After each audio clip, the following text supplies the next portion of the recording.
Bom, vamos direto ao ponto nesta nossa análise de hoje e já começar desafiando de cara um dos maiores mitos da história do Brasil. Aquela ideia de que a abolição da escravidão em 13 de maio de 1888 foi um ato súbito e super benevolente. Longe de ser um simples gesto de generosidade do Império, a realidade que as fontes históricas nos mostram é uma jornada fascinante e bem mais complexa. A gente está falando de uma história que vai de uma exclusão estrutural milimetricamente calculada até uma resiliência espiritual gigantesca que ecoa nos terreiros até hoje.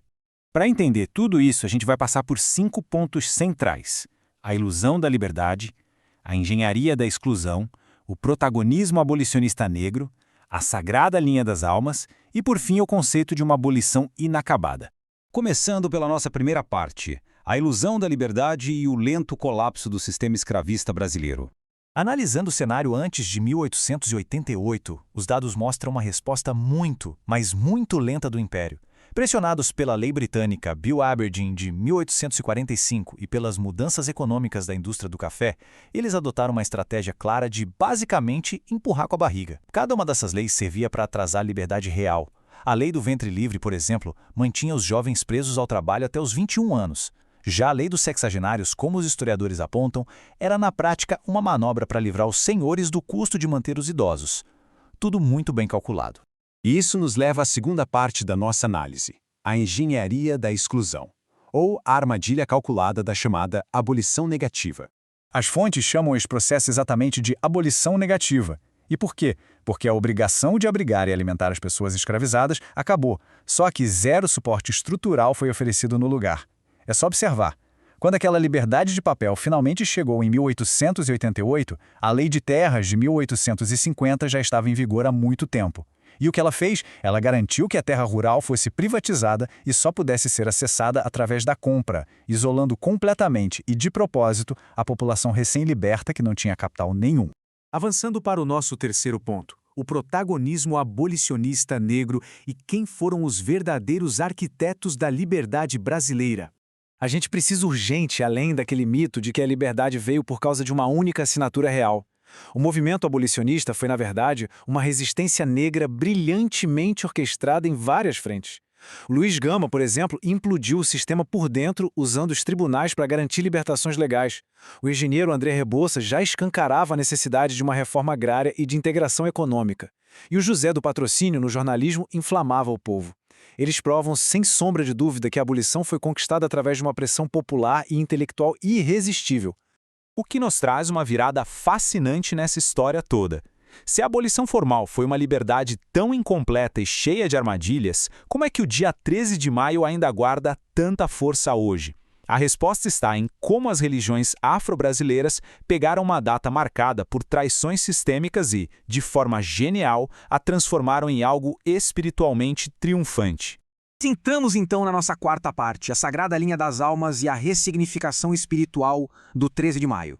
No universo da Umbanda e também em vertentes do Candomblé, aquelas falhas políticas do Estado perdem completamente o protagonismo para uma dimensão espiritual muito profunda. O 13 de maio virou o dia de celebrar a sagrada falange dos pretos velhos. E olha que incrível, em vez de se apresentarem como vítimas da história, essas entidades representam a resiliência máxima.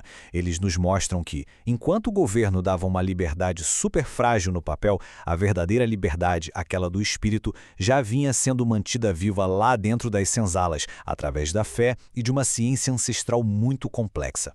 É muito forte ver como a liturgia mapeia isso. Objetos do dia a dia que antes eram símbolos de dor extrema e exploração são literalmente transmutados dentro do terreiro. O café, que era a base da economia que os escravizava, vira uma fonte poderosa de energia espiritual. O fumo do cachimbo se transforma em ferramenta de purificação energética. E as ervas, muitas vezes a única medicina que existia nas senzalas, passam a ser usadas para curar as demandas do espírito. Sem exagero nenhum, a dor histórica sendo transformada em cura absoluta. Chegamos à nossa quinta e última parte. Uma abolição inacabada e a luta contínua por reparação estrutural.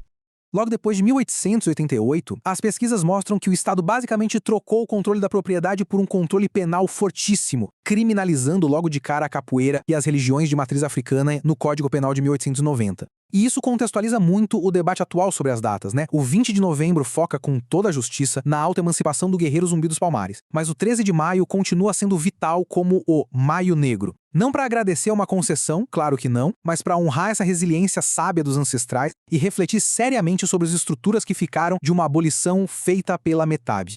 Quando a gente analisa os dados das fontes, fica nítido que as disparidades socioeconômicas brutais do Brasil de hoje não são obra do acaso. O bloqueio histórico ao acesso à terra, a empurrada para o trabalho informal, além das enormes discrepâncias no tratamento penal e religioso, tudo isso é resultado direto, estrutural, da maneira como a abolição foi conduzida. A gente está falando literalmente da arquitetura legal lá de 1850 e 1890, ditando as regras e os indicadores de desigualdade que a gente vê nas ruas hoje. E para encerrar a nossa exploração de hoje, fica um pensamento super poderoso para levarmos adiante. A verdadeira abolição é um processo contínuo de libertação das mentes e de reparação das estruturas. A grande questão que fica é, se essas raízes da desigualdade foram projetadas de forma tão intencional no passado, como é que nós podemos participar ativamente agora, hoje, para terminar de vez esse processo? Afinal de contas, a história não é só sobre o que já passou, é acima de tudo sobre o que a gente decide fazer com as estruturas que herdou.